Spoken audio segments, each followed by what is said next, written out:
I had been married to Ashley Morgan for 6 years, and on paper our life looked polished and deliberate. The kind of life that fit neatly into a glossy real estate brochure for River North in Chicago, where our condo sat on the 22nd floor with floor-to-ceiling windows that framed the skyline like a reward for working too hard in our 20s. And I worked as a senior analyst at Lakefront Strategies, a consulting firm that demanded precision, composure, and long hours, and I believed. Our anniversary dinner at the Grand Monarch Hotel was simply Ashley's way of matching that polished image with a classy celebration. But from the moment she stepped out of the bedroom that Saturday evening in a dress she had clearly overthought and over-ironed, something felt rehearsed in a way anniversaries should never feel. She kept checking her phone as if she were monitoring a stock price instead of waiting for a rideshare, her thumb swiping across the screen in quick, nervous motions. And every time I looked at her, she gave me that tight, curated smile she used at networking events, the one that never quite reached her eyes, and I told myself I was being paranoid, that stress from work had rewired my instincts into suspicion. Yet the air in our condo felt thinner than usual, heavy with something unsaid. And when we left for the hotel, she walked half a step ahead of me, her posture rigid, her shoulders squared like she was bracing for impact rather than heading to a romantic dinner. The Grand Monarch stood like an old money monument in the middle of downtown, all marble floors and golden chandeliers, the lobby smelling faintly of polished wood and expensive perfume, and the maitre d' greeted us with a smile that lingered a fraction too long, as if he recognized not just our reservation, but the script unfolding behind it. And Ashley's hand slipped into mine for appearances while her phone buzzed again, and she silenced it without even glancing down, which was unlike her, because she always read every notification. And we were led to a private dining alcove that overlooked the city lights, candles already lit, a bottle of wine breathing beside 2 glasses, everything staged with cinematic precision. She sat across from me and adjusted her napkin twice before folding and unfolding it again, and I noticed her leg bouncing under the table, a subtle tremor that made the silverware rattle. And when I raised my glass to toast 6 years of marriage, she hesitated, clinked it softly against mine, and delivered a line about growth and change that sounded memorized, like she had practiced it in front of the bathroom mirror. And the words hung between us like a pre-written verdict. And as she spoke about how we had both evolved, how sometimes people grow in different directions, I felt the first real tightening in my chest, the kind that does not come from wine or nerves, but from instinct recognizing danger before the mind catches up. The waiter arrived with the first course, and Ashley barely touched her plate, her eyes drifting past my shoulder toward the entrance of the alcove, and when I followed her gaze I saw nothing at first except the reflection of city lights in the glass. But then I noticed the slight shift in her breathing, the way she straightened as if responding to an invisible cue, and in that moment the entire evening snapped into focus like a consulting slide deck, revealing its hidden conclusion. Because anniversaries do not require rehearsed speeches or constant phone checks, and they certainly do not require the kind of controlled calm she was performing, and I understood, before she even said the words that would formally dismantle us, that this dinner was not about celebrating 6 years. It was about closing the file on them. She finally reached across the table, her fingers cold despite the warm candlelight, and told me she had been unhappy for a long time, that she needed something different, that she had already spoken to a lawyer to make the process smooth, and the calmness in her voice felt more violent than shouting would have, because it meant this had been planned, calculated, scheduled between calendar invites and strategy calls. And as the skyline glittered behind her like a mocking backdrop to our unraveling, I realized I had walked into that hotel believing I was attending a celebration, when in reality, I had been invited to witness the public execution of my own marriage, performed with polished manners and a prearranged exit strategy. When we entered the private ballroom, and I saw nearly 50 of her friends, co-workers from her marketing firm, people I recognized from holiday parties and rooftop networking events, and even her sister Megan standing there in a tight circle with champagne glasses already raised, as if they had been waiting for a cue, I felt the shift immediately, the atmosphere thick with anticipation that did not belong to me. And it was in that split second that the entire evening transformed from a strained anniversary dinner into something theatrical and premeditated, because this was not a spontaneous gathering or a surprise celebration for us. It was a stage, and I had just walked into it without knowing my role. The ballroom lights were slightly dimmed, golden and flattering, the kind of lighting meant for engagement parties and product launches, and a large illuminated sign near the back wall read New Beginnings in cursive script, which I had initially assumed was part of the hotel's generic decor, but now it loomed over the crowd like a banner for my own dismantling, and I noticed how several phones were already held chest high, discreetly recording, not openly enough to be obvious, but clearly ready. to capture whatever was about to unfold. And before I could even process the sight of so many familiar faces arranged in a semicircle facing us, Ashley slipped her hand from mine and stepped forward, reaching not for comfort but for the microphone resting on a stand at the center of the room. She did not hesitate as she picked it up, and the small feedback hum that echoed through the speakers felt like a signal flare announcing that this was no longer a private conversation between husband and wife, but a curated performance. And when she turned to face the crowd instead of me, shoulders squared, chin lifted with the confidence of someone who had rehearsed every syllable, I understood that I was no longer her partner in this moment, but a prop in her narrative, and she began speaking about evolution, about growth, about how traditional structures can feel suffocating. And then she said that marriage was outdated, that it was a relic of expectations imposed by society, and that she was officially reclaiming her independence. And the applause that followed was immediate and enthusiastic, a wave of validation that washed over her while I stood frozen, my hands still on my sides, feeling as though the air had been vacuumed out of the room. Her sister Megan clapped the loudest, a wide smile on her face, and I saw coworkers nodding approvingly, some even wiping away tears as if they were witnessing a brave declaration rather than the public dissection of a 6-year commitment. And Ashley continued speaking about finding her voice, about stepping in her own power, framing the end of our marriage as a bold act of self-actualization. And each sentence was structured carefully, polished like a keynote speech at a conference, never once acknowledging me as a person standing a few feet away, but referring instead to the abstract concept of partnership that she claimed had confined her. And in that moment I realized that this was not about honesty or closure, but about optics, about constructing a storyline in which she was the protagonist, breaking free from an invisible cage,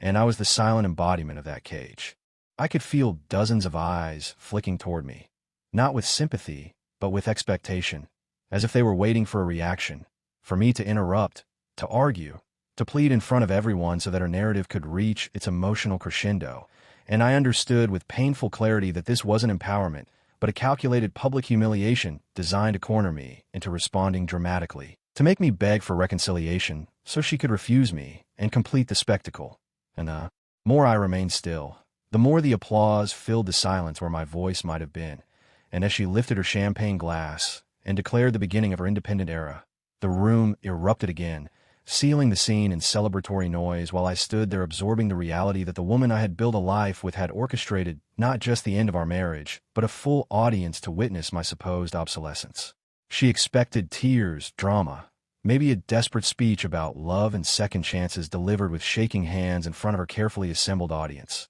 But instead I stared at her for 3 silent seconds that felt heavier than any argument we had ever had, 3 seconds in which I let the applause settle into a distant echo and took in the full picture of what she had done, the microphone in her manicured hand, the confident tilt of her chin, the semicircle of approving faces glowing in the warm ballroom light. And in that brief pause I realized that anything I said would only feed the spectacle she had engineered. Any protest would validate the narrative of a controlling husband unable to accept a woman's liberation.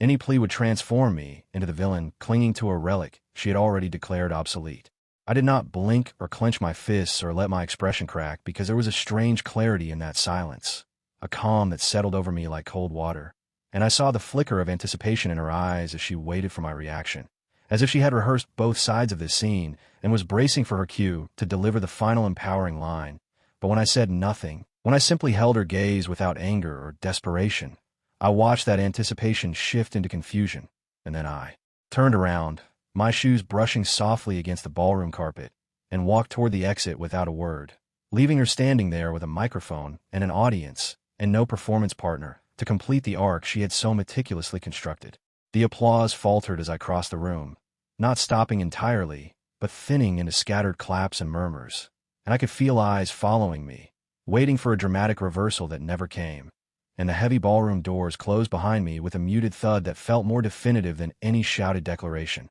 And once I stepped into the quiet hallway, the noise from inside dulled into a distant hum, like a television left on in another apartment, and I walked through the polished corridors of the Grand Monarch without looking back, past chandeliers and mirrored walls that reflected a version of me I barely recognized, composed, upright, eerily steady. Outside, the Chicago night air hit my face with a sharpness that cleared the lingering scent of champagne and perfume from my lungs, and the city lights stretched out indifferent and constant, traffic moving in orderly streams while my marriage dissolved behind those ornate hotel walls. And as I got into my car and closed the door, the world inside became silent except for the faint ticking of the engine cooling. And for the first time since that evening began, I allowed myself to breathe deeply, not in relief, but in recognition. Because the humiliation she intended to ignite inside me had instead hardened into something colder and more permanent. I drove home alone through streets I had traveled hundreds of times, passing familiar storefronts and intersections that felt strangely distant, and with each mile the applause faded completely, replaced by the low hum of tires against asphalt. And I replayed the image of her raising her glass to celebrate independence while standing beside the man she had vowed to honor. And I understood that the betrayal was not in the divorce itself, but in the deliberate public staging of it, in the decision to trade private dignity for public validation. And somewhere between the hotel and our condo, as the skyline receded in my rearview mirror, something inside me permanently shut down, not in a dramatic collapse, but in a quiet, irreversible click, like a door locking from the inside, sealing off whatever instinct remained to fight for someone who had chosen applause over respect. The next morning, I woke up before my alarm with a clarity that felt surgical, not emotional, not reactive, but methodical. And instead of replaying the scene at the Grand Monarch Hotel or checking my phone for missed calls, I sat upright in the quiet of the condo and began treating the situation as I would any high-stakes consulting project at Lakefront Strategies, identifying assets, liabilities, access points, and immediate containment measures. Because if Ashley had publicly declared herself single in front of 50 witnesses, then there was no ambiguity left to navigate and no reason to delay the practical dismantling of what we had built together. I brewed coffee, opened my laptop at the kitchen island, and logged into our joint accounts at Lakeshore Federal Credit Union, reviewing the balances with the same detached focus I used when auditing client portfolios, and I calculated the total down to the cent, subtracting pending transactions, dividing the remaining figure precisely in half without rounding up or down, ensuring there was no room for accusation or emotional interpretation. And I transferred exactly 50% into her personal checking account, leaving a digital trail so clean and transparent that no one could claim unfairness. Then I removed her authorized access from the joint profiles, revoked shared debit card permissions, and initiated alerts for any attempted logins from unfamiliar devices. After closing the banking tab, I moved through our shared digital life with deliberate efficiency, changing passwords to email accounts, streaming services, the condo association portal, the security system, our shared cloud storage. Every login we had once treated as communal now compartmentalized into something exclusively mine,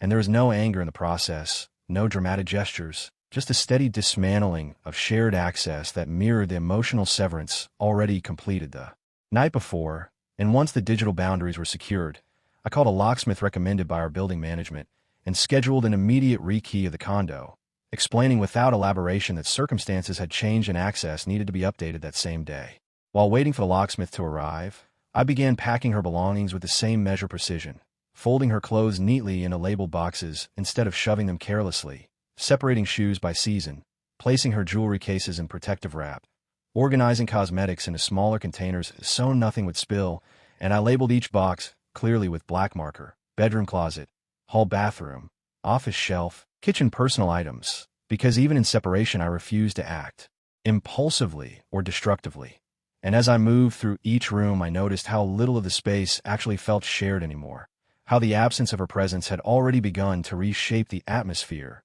into something quieter and more grounded. By early afternoon, the locksmith had replaced the cylinders and handed me a new set of keys. And once he left, I carried the boxes down in my car in controlled trips, loading them carefully into the trunk and back seat, driving to a storage facility on West Belmont Avenue that I had reserved online during a brief break between tasks. And the unit was clean, climate-controlled, secured with keypad entry. And I arranged her belongings inside in an orderly stack rather than scattering them, ensuring nothing was damaged because the point was not punishment but clarity. And after locking the unit, I stepped back for a moment, not in regret, but in confirmation that the transition was complete. Only then did I send her a single text message containing the storage unit number, the facility address, and the access code. No commentary, no accusation, no emotional subtext, just the necessary information she would need to retrieve her property. Because if she had chosen to stand in a ballroom and announce to the world that she was reclaiming her independence, then I would respond by treating her exactly as she had declared herself to be,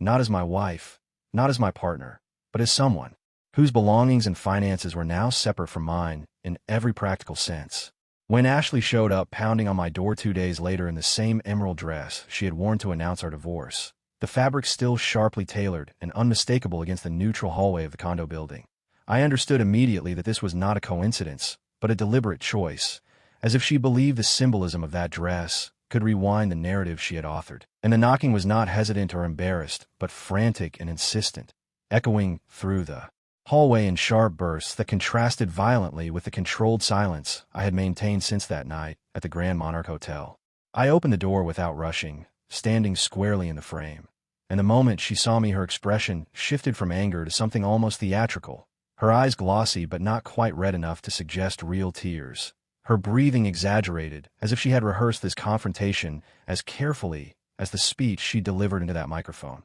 And she began talking before I even spoke, words tumbling out about how she had only done it to make me fight for her, how she thought if she pushed me publicly I would finally show some grand gesture of devotion, how she needed to feel chosen and pursued, and how my silence had shocked her more than any argument could have. As she spoke, I watched the logic unravel in real time, the admission that the entire spectacle had been engineered not out of conviction, but out of insecurity, and I realized that her grand plan had never been about independence or empowerment, but about provoking a reaction dramatic enough to reassure her that she was indispensable, that I would stand in front of 50 witnesses and plead for her, proving my love in the most humiliating way possible. And when she said she had expected me to stop her, to interrupt her speech, to claim her publicly so everyone could see how much I cared, the clarity that settled over me was colder than any anger I might have felt. I told her calmly that love is not proven through public theatrics, and that respect, once destroyed in front of 50 witnesses, does not get rebuilt through private apologies whispered in a hallway, and my voice did not rise or shake because there was nothing left inside me that needed to defend itself. And when she tried to step forward, reaching past me as if she still had the right to enter the condo, her hand brushing against the edge of the doorframe, I shifted slightly to block her path. Without touching her, and the entitlement in that small movement, the assumption that she could simply walk back into the life she had publicly dismantled, solidified everything I had already decided. She insisted that it had all been a mistake, that she had miscalculated, that she had underestimated my reaction, framing it as a strategic error rather than a moral one. And I could see in her expression the dawning realization that the silence she had dismissed as weakness was in fact finality. And when she attempted to push past me again, more forcefully this time, I placed my hand flat against the door and told her that the storage unit on West Belmont Avenue contained everything she needed, that her share of the accounts had already been transferred, that the locks had been changed, and that there was nothing left inside this condo that belonged to her. For a moment she stood there in that emerald dress, the same one that had drawn applause in a ballroom, now hanging awkwardly in a quiet hallway, and the contrast between those two settings felt almost symbolic of the shift in power she had failed to anticipate. And without anger, without bitterness, I closed the door firmly between us and turned the deadbolt with a steady click that echoed in the silence of the entryway. And as I walked back into the living room of the condo I owned, the finality of that sound settled into place, not as revenge or triumph, but as the inevitable consequence of a choice she had made the moment she decided that applause from strangers mattered more than respect for the man she had once called her husband. Over the next 3 weeks, Ashley escalated in ways that felt less like remorse and more like a campaign, beginning with long emotional texts that arrived at all hours of the night, paragraphs stacked on paragraphs about fate, destiny, and how she had sabotaged something beautiful out of fear, each message crafted with dramatic pacing and selective vulnerability, as if she were writing captions instead of speaking honestly. And when I did not respond, she shifted to fake emergencies, claiming she had locked herself out of her car near the condo, that she was sick and alone, that she needed to pick up something urgently from inside the apartment, each scenario conveniently designed to force contact and reestablish a foothold in my routine. When those tactics failed to generate a reaction, she began appearing in person, timing her visits with eerie precision. And one evening, as I finished a workout at my gym in Lincoln Park, wiping down the bench and gathering my bag,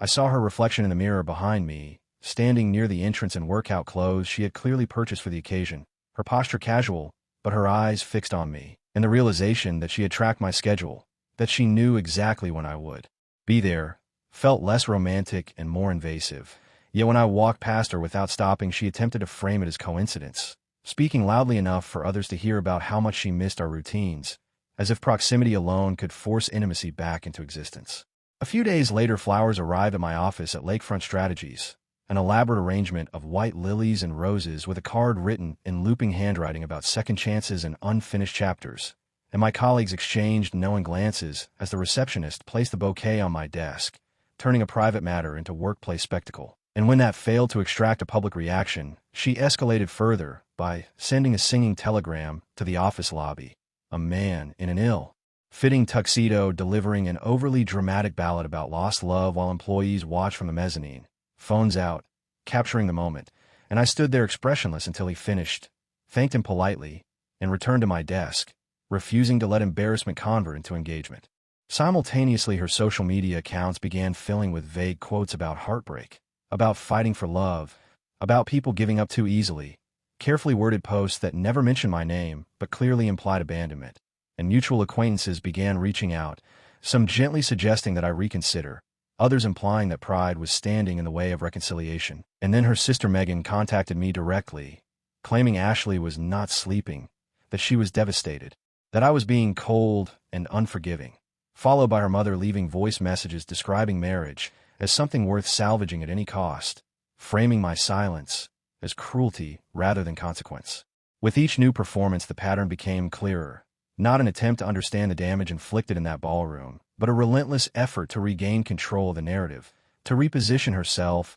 as the woman fighting for love instead of the one who had orchestrated its public dismantling. And I recognized that every gesture, every bouquet, every dramatic appearance was less about introspection and more about audience management, because genuine remorse would have begun with accountability rather than spectacle. And the more elaborate her stunts became, the more certain I grew that what she mourned was not the marriage itself, but the loss of influence over how its ending was perceived. The lowest moment came on a freezing October night when the rain was coming down in relentless sheets, slanting sideways under the streetlights, and turning the sidewalks outside my building into reflective strips of silver. And I was halfway through a late dinner at my kitchen counter, a simple meal I had made for myself after a long day, when the intercom buzzed sharply through the condo, cutting into the quiet like an alarm. And I already knew before I pressed the screen what I would see, because the pattern over the past weeks had been escalating towards something theatrical and desperate. On the security monitor mounted near the entryway, I saw Ashley standing just outside the glass doors of the building.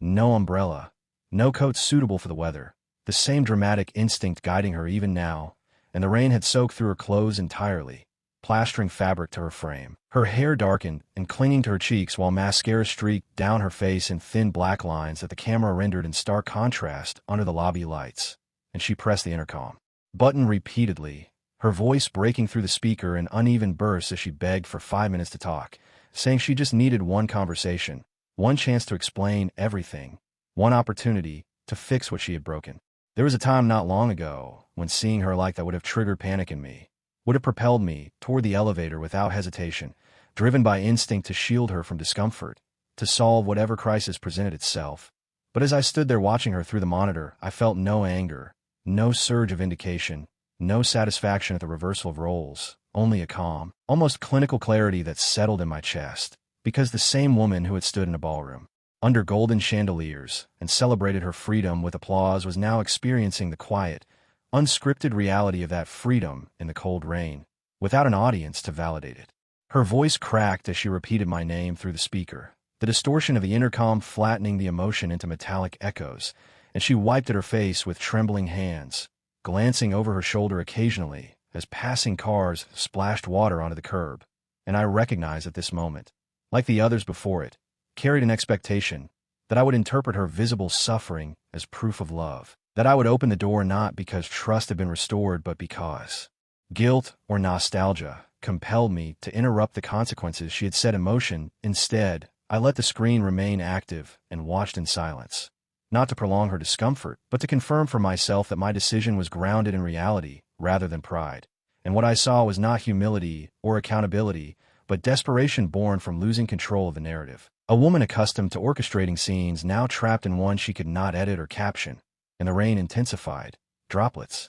streaking across the camera lens in diagonal lines that blurred her outline. And after several more attempts at the intercom, her voice faded into sobs that the speaker reduced to static. I returned to the kitchen, the monitor still glowing softly in the background, and sat down to finish my dinner, chewing slowly, tasting the food instead of the memory of betrayal. and there was no triumph in that act. Only acceptance, because the clarity I felt was not about punishing her, but about acknowledging that choices have weight, that declarations made under applause carry consequences when the lights go out. And as the rain continued to fall against the windows of the condo I owned, I allowed her to stand outside with the freedom she had claimed, understanding for the first time what it felt like when no one was there to cushion its impact. 6 weeks later, she formally filed for divorce, the paperwork arriving through official channels with none of the theatrics that had characterized everything before it, and by then the urgency had drained out of the situation, replaced with a procedural efficiency that suited me far better than emotional spectacle ever had. And I reviewed the documents in my office at Lakefront Strategies with the same measured attention I gave client contracts, signing where necessary, responding through my attorney without commentary, keeping communication direct and minimal so that nothing could be misinterpreted or reframed. Around that same time, I heard through mutual acquaintances that she was moving to Dallas to start over, a decision framed publicly as a fresh chapter and privately, from what little information filtered back to me, as an escape from the quiet fallout that followed her performance. Because the same friends who had applauded in that ballroom gradually distanced themselves once the initial drama faded. And without an audience, the narrative lost its momentum, and I did not reach out, did not monitor her social media, did not inquire about her new job or apartment, because the absence of involvement was no longer an act of resistance, but simply the natural state of things. While she packed for another city, I finalized everything here in Chicago with deliberate speed, selling what needed to be sold, updating beneficiaries, closing shared accounts that still lingered administratively, and redirecting my focus fully toward work. And perhaps because I had not allowed the situation to spiral into prolonged conflict, my energy was not depleted by court battles or public disputes. And within 2 months, I was called into a conference room overlooking the river where the partners informed me I was being promoted to director, a role that required composure under pressure and strategic discipline, qualities I had exercised more in my personal life than I ever anticipated. The promotion came with a significant salary increase and expanded responsibility, and instead of celebrating with spectacle, I marked the occasion quietly, inviting a few old friends I had reconnected with over the past weeks to dinner at a small restaurant in River North, people who had known me long before marriage and performance blurred into identity, and sitting there with them, laughing about college memories and shared mistakes, I realized how much of myself I had preserved by refusing to engage in the drama that had been designed to consume me. Walking away without argument, without a public rebuttal, without retaliatory humiliation had not been weakness. It had been restraint. And in that restraint, something far more valuable than a broken marriage had remained intact, because dignity does not regenerate easily once sacrificed for the sake of spectacle. And I understood with complete certainty that had I stood in that ballroom and fought on her terms, had I pleaded or shouted or tried to reclaim her in front of an audience, I would have tied my self-respect to a narrative I did not control. Instead, by stepping out of the room and closing the door when necessary, by separating finances calmly, by declining every invitation to perform pain for validation, I had preserved the one asset that could not be divided in a divorce settlement. And, as the final decree was entered and my title changed at work, I felt no triumph over her and no bitterness toward the past, only a steady awareness that sometimes the strongest form of revenge is not retaliation or public vindication, but the simple refusal to be part of someone else's performance, allowing them to stand alone on a stage they built while you walk forward into a life that no longer requires applause to feel complete.